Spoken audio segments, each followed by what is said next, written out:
ನೌಕಾಪಡೆಗೆ ಹೊಸದಾಗಿ ಸೇರ್ಪಡೆಯಾಗಿರುವ ಒಂದು ಅತ್ಯಂತ ವಿಶಿಷ್ಟ ಮತ್ತು ಭಿನ್ನವಾದ ನೌಕೆ INS ಕೌಂಡಿನ್ಯ ಕುರಿತು ನಾವು ಮಾಹಿತಿಯನ್ನು ಪಡೆಯೋಣ. ಗೆಳೆಯರೇ, ನಿಮಗೆಲ್ಲರೂ ಗೊತ್ತಿರುವಂತೆ ಬ್ರಿಟಿಷರು ಭಾರತದಲ್ಲಿ ನೌಕಾಯಾನವನ್ನು ಆರಂಭ ಮಾಡಿದರು. ವಾಸ್ಕೋ ಡಿ ಗಾಮ ಅಂತಕ್ಕಂಥವನು ಭಾರತಕ್ಕೆ ನೌಕಾಯಾನದ ಪರಿಚಯ ಮಾಡಿದ್ನ ಅಂತಕ್ಕಂಥ ನಾವು ಇತಿಹಾಸನ ತಿಳಿದುಕೊಂಡಿರುತ್ತೇವೆ. ಆದರೆ ಸಾವಿರಾರು ವರ್ಷಗಳ ಹಿಂದೆ ಚೋಳರು ಹಾಗೂ ಪಾಂಡ್ಯರು ಹಲವಾರು ದೊರೆಗಳು ನೌಕೆಯನ್ನು ಬಳಸುತ್ತಿದ್ದರು ಎನ್ನುವುದಕ್ಕೆ ಇವತ್ತಿಗೂ ನಮಗೆ ಸಾಕಷ್ಟು ಸಾಕ್ಷಿಗಳು ದೊರೆಯುತ್ತವೆ.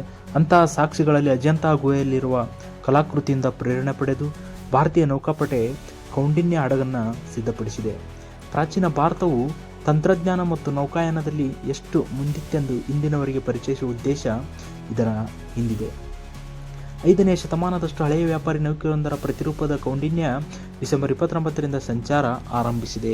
ಈ ಹಡಗಿನ ವೈಶಿಷ್ಟ್ಯ ಏನೆಂದರೆ ಪ್ರಾಚೀನ ಹಡಗಿನ ವಿನ್ಯಾಸ ಮತ್ತು ಜೀವ ಪಡೆದುಕೊಂಡ ಈ ಕುರಿತು ನಾವು ಮಾಹಿತಿಯನ್ನು ತಿಳಿತಾ ಹೋಗೋಣ. ಇಂಡಿಯನ್ ನಾವಲ್ ಸೇಲಿಂಗ್ ವೆಸಲ್, ಇದು ಕೌಂಡಿನ್ಯ. ಇದನ್ನು ಮರದಿಂದ ತಯಾರಿಸಿದ ಬೃಹತ್ ಹಡಗು ಇದಾಗಿದೆ. ವೇಗ ಹೆಚ್ಚಿಸುವ ಮತ್ತು ತಗ್ಗಿಸುವ ಮತ್ತು ದಿಕ್ಕು ನಿರ್ಧರಿಸಲು ಎತ್ತರದ ಹಾಗೂ ಬೃಹತ್ಕಾರದ ಬಟ್ಟೆಗಳಿಂದ ತಯಾರಿಸಿದ ನೌಕಾಪಟ, ಅವುಗಳನ್ನು ಕಟ್ಟಲು ಕತ್ತದ ಹಗ್ಗ ಇದರ ವೈಶಿಷ್ಟ್ಯಗಳಾಗಿವೆ.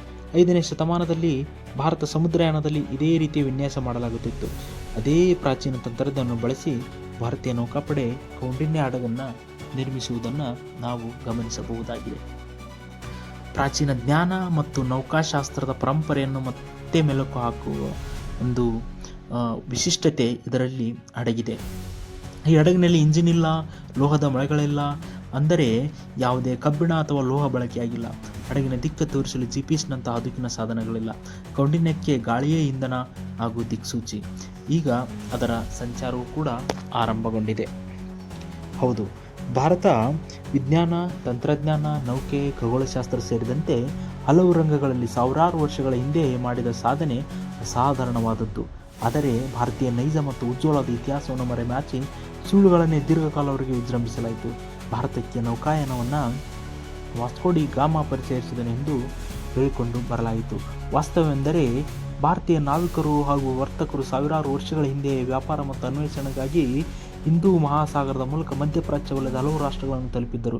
ಅದು ಮಾತ್ರವಲ್ಲದೆ ಹಡಗು ತಯಾರಿಕೆ, ಅದರ ವಿನ್ಯಾಸ, ನೌಕಾ ಸಂಚಾರದಲ್ಲಿ ಭಾರತ ಸಾಧನೆ ಅದ್ವಿತೀಯವಾಗಿತ್ತು.